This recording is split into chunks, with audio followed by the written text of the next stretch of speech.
Ano ang ating tayo ngayon? Lang tayo. Yes, Arnie. Victoria Candidate.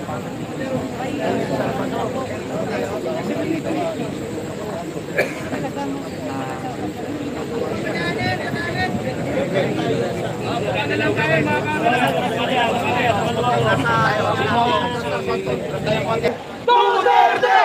Duterte! Duterte! Duterte! Duterte! Duterte!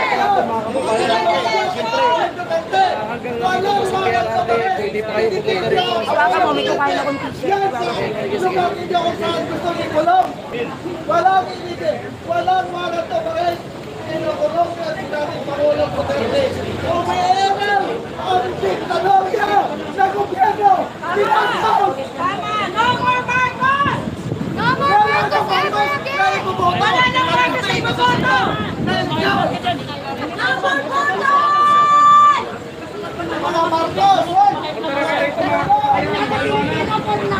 Ang ating mga husgado sa Pilipinas, iniinsulto. Ay, Marcos natin! T-shirt na to! Babadyado! Nakakabilitino at natin! Ayan o! I'm not a Filipino for nothing! Lagi ko tong dala! Kasi ito ang sandata natin! Hindi tayo Pilipino para sa wala lang! Ito! Supreme Court, I'm not a Filipino for nothing! lahat po ng husgado na meron tayo ngayon sa bansang ito, pinapahiya ni Ferdinand Bongbong Marcos. Agit ka sa uli ko na hindi ka makikialam, hindi ka makikipagtulungan sa ICC. Pero ano ngayon itong ginagawa mo? Isa kang tarantadong presidente, isa kang sinungaling. Ha? Kung may epekto na sa'yo, yung epekto na ipinagbabawal na gamot, ano ngayon ang ginagawa mo? Ha? 80 years old, itanan over mo sa ICC.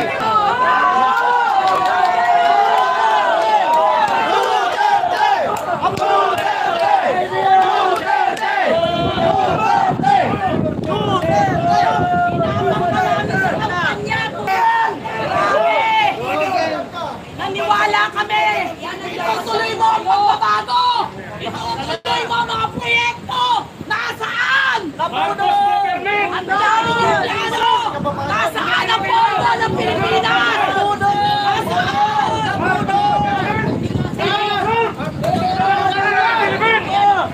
Iharap mo ang mukha niya! Trisinyo! Ayan! Ayan!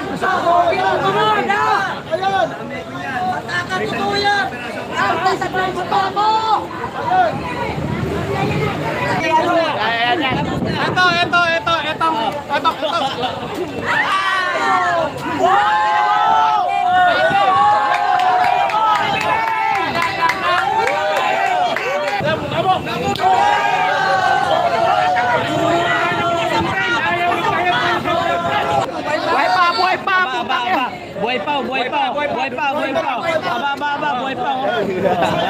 Dukdukin mo ba yan? Animal yan!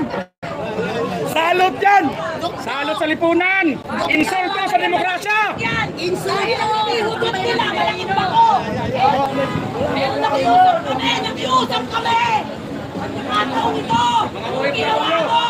Wala kang utang na loob! Dito tayo sa Villamor Airbase kung saan nakadeten si Tatay Digong. Ang nakakatakot kung dito mga kabistak, meron tayong nasagap na impormasyon na ilipad daw si Tatay Digong diretso sa ang sapa.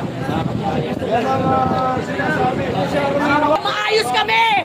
Pero sa pagkakataong ito, magbabiolate na rin kami! Puro kami sunod na sunod sa batas! Hindi kayo nagpapatupad ng tamang batas! The big insult to the democracy of the Filipino people. Wala siyang karapatan. Insultuhin niya ang mga Pilipino. Hindi niya na ginagalang ang saligang batas. Mukha mo, BBM! Tukin ang ina mo! Nag-effort kami. Ang amin makabenta, hindi pa sure na talent namin. At the same time, makasuporta sa kampanya ng Unity. Years ago. Pero dahil sa continuity, promise na continuity, at saka tuloy-tuloy na progresyo ng Pilipinas. Ginawa ni PRRD. Maliwanag BBM na mayroon kang gustong pagtakpan sa isyu ngayon. Wala nangyari. Ito nga. Yung isyu ng GAA at BICAM, bakit ubos na ang pera? Bakit January pa lang ubos na yung pera ng taong bayan? January pa lang, nasaan na ang 65%? Nasaan ang inyong mga Hilap Duterte! project? Wala ka pang project. Hindi namin sigurado kung babalik ka pa ng buhay. Malalaki yung posibilidad na bumalik ka, wala na. Dahil alam ko, ang dahig, ang pinakamababang 2 years, ang pinakamababa sa hearing dyan. News blackout yan. Hindi namin ikaw mapapanood, PRRD. Sa amin, mga buhay dito, nagpapasalamat kami sa'yo. Sa aming mga anak na nakikinabang na ginawa mo, napipwede palang mangibabaw ang gobyerno sa mga drug lords, sa mga oligarch, sa katoliko, sa mga puking kinang drug lords, sa mga kusino mang kurap. Pwede pala. Ikaw ay naging sukatan. Sana ikaw ay maging ehemplo sa mga susunod pang leader na pwede pala. At PRRD, ano man mangyari sa'yo dyan? Ang kota na po, kota na. Nagpapasalamat kami mga taga Manila, pinahirap kami ng taga Davao. Sa leader nyo na yan. Magiging inspirasyon ka namin na patuloy na maniwala na magsikap lang. PRRD, salamat. Salamat. Ngayon ay marunong na maging wise na tayo kung sino ang tama, yun na dapat suportahan. Kaya hindi talaga maganda itong nangyayari. Kaya napunta ko dito, nakita ko sa live na pati yung medical gamot na Duterte hindi pa ipasok. Kawawa naman, may maintenance yun eh. Kung kayo po ang nandiyan,